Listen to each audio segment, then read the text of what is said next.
It's the Chris Gray Show. Did I comb my hair for this episode? No, I did not. Um, Look at that. Okay, that's too much. All right. Um, hey, what are we gonna do? Things are going crazy. Uh, Remember, it's only March of 2025. I think we have like 1,400 days left till January 20th. 1935, January 20th, 2029. And I made a post recently about like trying to survive until then. And here's a phenomenon that's been happening lately. People have been engaging me in very aggressive ways on social media. Um, I said something about, hey, like I think you should conserve your energy where you can because of this long haul that we're in, right? And somebody said that I was spineless and that I should be trying to overthrow the government right now. That we should all be basically like taking up arms and doing a January 6th, right? Um, and this person turned out to be from Finland and was just sort of like, it's so funny the way that if someone doesn't live here, when they start shitting on us, it's like, shut the fuck up. um, Whereas, like, I don't know why it's just like, yeah, great, you live in a Nordic country and you have wonderful civilization. It's not like you did anything to like create that incredible country you live in. You were just born there. Same way, hey, we were born here. You might feel despairing of the way things are going in America right now, but there's plenty of worse places we could be born in, and there's plenty of worse countries we could be living in right now. There's many many worse situations we could be in. Um, so anyway, people being very aggressive towards me on social media. Not just that, like also about like blood on the clock tower and other things. And a very interesting phenomenon has been that, and I've heard of this. I've heard of this happening before. You go back and forth with them a little bit, and people end up sort of like, at least in tone, backing off. And then one of them, I got into this long argument. At the end, he was like, "Hey, thanks for the interesting conversation." After he started the conversation by insulting me, and I understand why this is happening. It's because they don't see you as a real person, and then that you interact with them, and then they try to like soften the tone. But if you knew anything about me personally, um, I am very like, if you treat me poorly the first time I ever meet you, it's really hard to ever recover from that.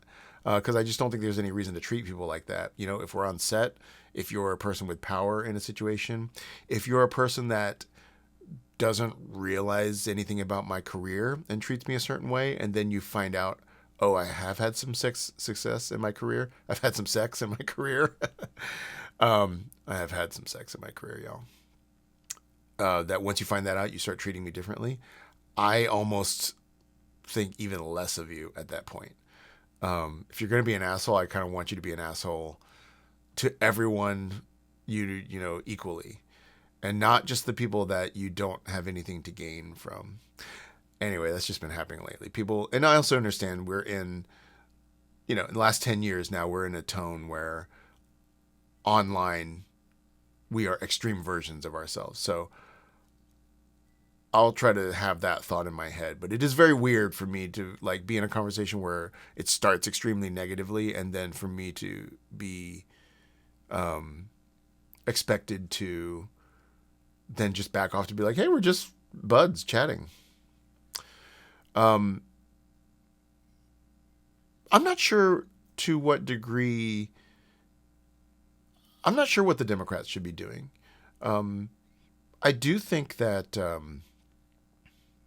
I think people are being a little strident about what they should be doing because I actually don't know really what functionally they can be doing. I know that there's things they can do to be obstructive, and sure, I think they can.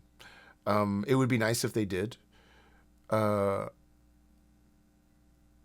I guess I'm just a little wary that we're falling back into these really, really boring old tropes of the Democrats and the Republicans are the same. It's incredible to me, actually, and this actually does get me a little annoyed. It's incredible to me now, after the 2 months that we've had since Trump was inaugurated, that you could ever try to say that the parties are equally bad.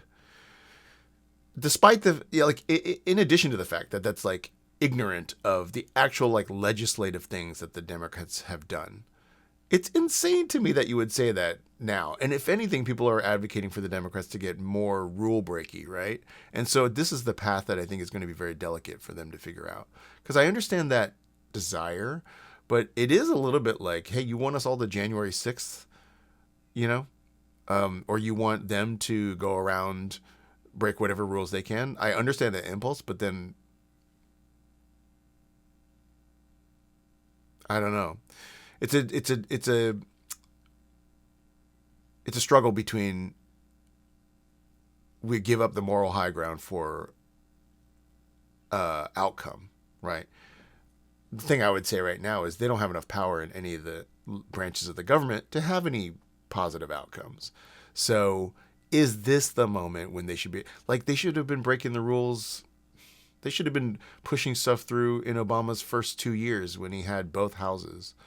That's kind of like, I remember back then being very annoyed. I was also much younger. Anyway, I'm not sure that political theater of like, they should have resisted more at the Trump's address the other night. It was cool what Al Green did. But in some ways, it's like, it's so early still. If every Democrat heckled Trump and then got not arrested, but like removed from the chamber the other night in March of 2025, does that change anything legislatively over the next year? Does it change anything electorally in the midterms? And is it sustainable for that candidate, those people, or us to just live in this high-pitched thing for the next, couple years? I know that we're in the middle of, I know there's a tone that we're in the middle of fascism and there are fascistic acts happening. However, there is a pragmatic side to like, what can we actually do? Now, I will say I have made a totally different point, which is I would argue for them to be doing more just from a cynical brand identity and fundraising point of view. I think it'd be way easier for Al Green to raise some funds today by texting you. I think it'd be way easier for AOC to raise funds currently because they're being very outspoken. And so, like, if I was their advisors, I'd just be like, hey, like, if you're a person that isn't doing much right now, visibly, when I get your text on my phone, I'm hitting stop. I'm typing stop to all of your texts. So that's crazy to me. I actually just think it's almost like, why aren't you doing that? Like the cynical, like savvy version of it would be, the nightmare vision that we really have is that the Democrats like having Trump in office because it puts you in a panic and it's easy to fundraise off of you. Well, they're not even doing that right now. They're not. They're. I think the biggest bummer about this whole thing is how boring the Democrats are being in a moment where they could be just interesting and exciting, maybe if they weren't being effective or whatever. It is disappointing that none of them have like made that calculation, or very few of them, aside from like AOC and others. I've talked about it before, but Ruben Gallego, going into the elections, one of my favorites, mostly because he's hot, but also because he was a firebrand. He was on Bill Maher being like, fuck and shit, and like he's being very tough guy about it. Now has just become a senator. Now I will say that some of these people that are new, like he was a rep, but now he's a senator, right? I'm assuming it's a different level. AOC even had her moments where, like AOC has been disavowed by some people on the left because she was working with Pelosi at a time, right?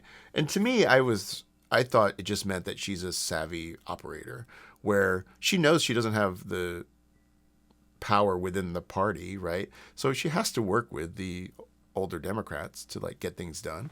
And I think there's lots of things that happen in Congress that are just like super boring conversations with Like that, they just aren't the kinds of things that you could write a movie about. And so I actually admired AOC for finding a way to sort of stay with, the things she thought were important.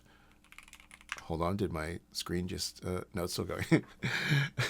my screen just like went to its lock screen, just like, you're done.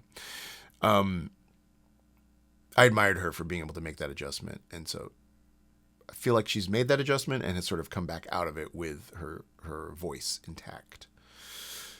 So maybe Rubin is going through the same thing. Maybe Rubin is he's just in as a senator and he's sort of like trying to stay under the radar and be a little like, let me find my footing. Let me make sure although you have 6 years as a senator. So it's kind of like, come on, dude. Like, you're going to live past the Trump administration, as a political life. Your career is going 2 years into the next president. Also, please don't, I made this request on Blue Sky. Everybody, please shut up about Trump having a third term. Please, just shut up about it.